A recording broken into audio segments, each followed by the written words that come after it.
Hello, friends and neighbors, and welcome to the poem of the day for today, Sunday, November 2nd, 2025. Today, we're going to continue along with our readings of T.S. Eliot's work, in particular from Prufrock and Other Observations from 1917. Yesterday, we read a poem from the same collection, and it was a shorter one. This one is also going to be a shorter one compared to what Eliot's known for, typically having poems with multiple cantos, multiple parts to it. And this is a poem that when I first read it, I kind of, and then upon second reading, it revealed something else to me that I think is interesting. So this poem is called Hysteria, and it's by T.S. Eliot from 1917. As she laughed, I was aware of becoming involved in her laughter and being part of it, until her teeth were only accidental stars with a talent for squad drill. I was drawn in by short gasps, inhaled at each momentary recovery, lost finally in the dark caverns of her throat, bruised by the ripple of unseen muscles. An elderly waiter with trembling hands was hurriedly spreading a pink and white checked cloth over the rusty green iron table, saying, "If the lady and gentleman wish to take their tea in the garden, if the lady and gentleman wish to take their tea in the garden." I decided that if the shaking of her breasts could be stopped, some fragments of the afternoon might be collected, and I concentrated my intention with careful subtlety to this end. Okay, so let me talk you through my two levels of reading with this. The first one, it just caught my attention flipping through here because you'll notice it's just one paragraph, right? And the typeset in here is justified, so it's just a complete block, almost a square. It's a rectangle, but it's almost a square. And I know that, as I mentioned yesterday, Eliot will frequently experiment with form, but this is completely verse Libra, right? Free verse. And what I mean by that is there's no set meter, there's no set rhythm. There's one stanza. You can hardly really refer to each line as a line necessarily because there doesn't seem to be an intention of ending the line. The lines seem to end when the page runs out of space. And so this is one that really does push that question of how is this a poem? And I'm not necessarily sure that I'm going to be able to answer that here. You could probably convince me that it's really just a dramatic monologue. Nonetheless, when I first read it, I first saw the word hysteria, and I know that that's a loaded word with various connotations and denotations.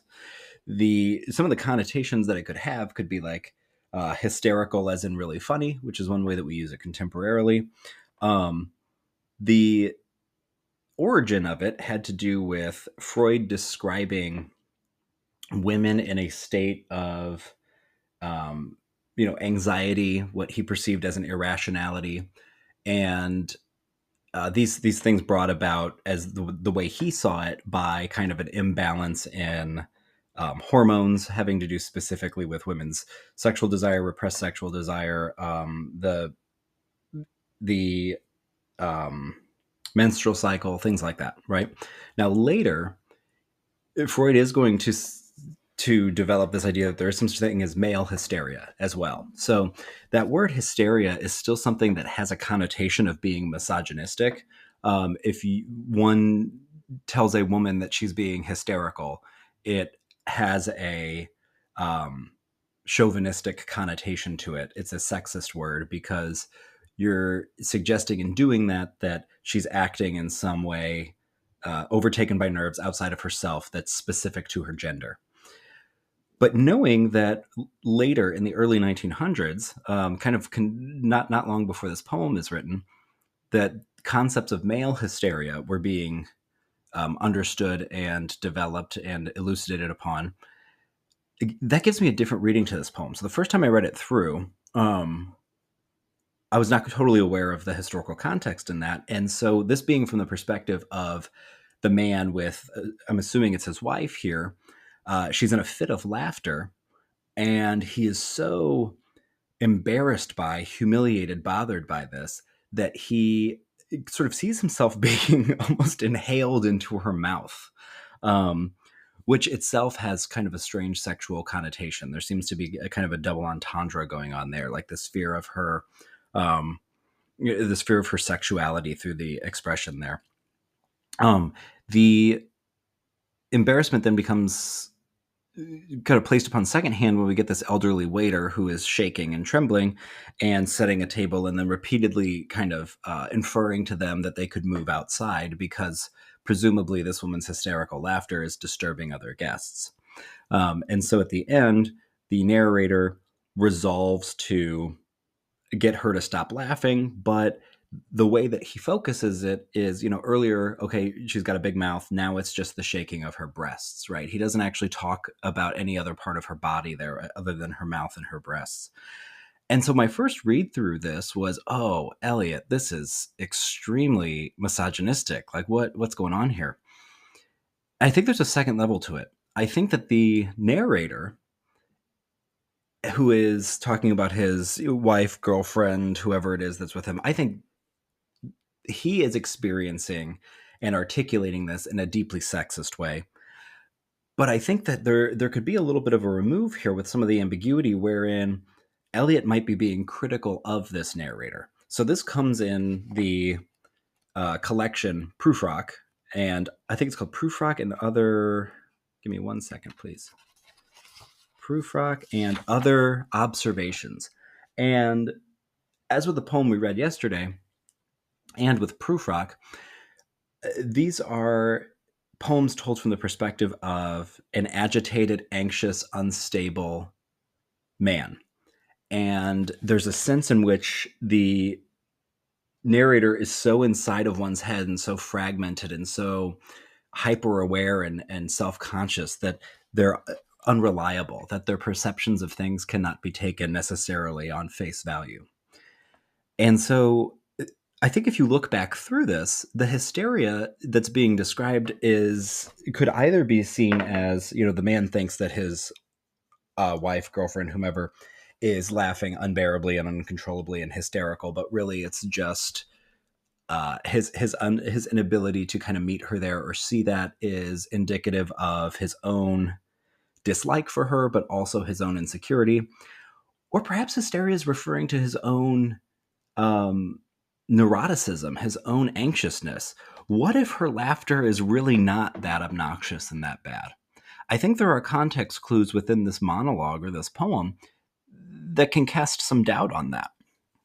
So, first of all, we only get his perspective, right? And as I said, there's already kind of some sexist-based language in here about feeling like he's being drawn into her mouth and the focus on this kind of large gaping mouth that's going to suck him in, which sounds like a very deep, repressed insecurity of male sexuality. And then we get in the second sentence, the elderly waiter with trembling hands. Well, if you're reading it from the perspective of this woman's being really obnoxious, then the trembling hands are, he's very nervous because he has to confront them. Well, he's elderly. Is there perhaps some elderly folks begin to get a little bit of a tremor, whether it's, something as bad as Parkinson's or perhaps it's arthritis, or some people just have a slight tremor there, right? Or it could be a projection on the part of the narrator. The repetition of if the lady and gentleman wish to take the tea in the garden, the waiter could be attentive to the narrator's agitation and insecurity, or we don't know, it could be a very nice day and he's asking them to do that. Perhaps they've been there for a very long time and he needs to clear the table, right? None of these are exactly in the text, but as soon as we realize that there's insecurity and reason to doubt the narrator, then all of these other possibilities, I think, open up. And then at the end, I decided that if the shaking of her breast could be stopped, some of the fragments of the afternoon might be collected, and I concentrated my attention with careful subtlety to this end. His assertion or kind of boisterousness about the careful subtlety in there seems to be very self-assured within himself, and he is so focused on containing her for the sake of him having a better afternoon,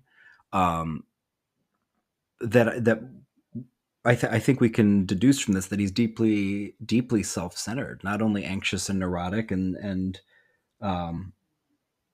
focused in that way, but actually like selfish. And so what I think is really interesting about this poem is, or monologue, is that we only get that one limited perspective. And that's something that's a big part of Eliot's work, but also the modernist movement more largely, is to go deeply within one's consciousness to the point that the subjectivity of it calls into question the reality of what's being depicted and the reality of what we are seeing, which then casts epistemological doubt upon the entire situation. Right? We only have one perspective, and we have reason to doubt that one perspective because of context clues from the poem, but also that we don't get to hear from the woman. We don't really get to hear from the waiter either. So this is a poem that I think is richer upon examination than it first appears to be on the surface. And I don't know, hopefully you had fun with it as well as I did, because I think it calls you in and challenges you and then kind of rewards a deeper consideration. So that's day 2 of Eliot. I hope you all have a fun and restful and restorative Sunday, and may peace be with you.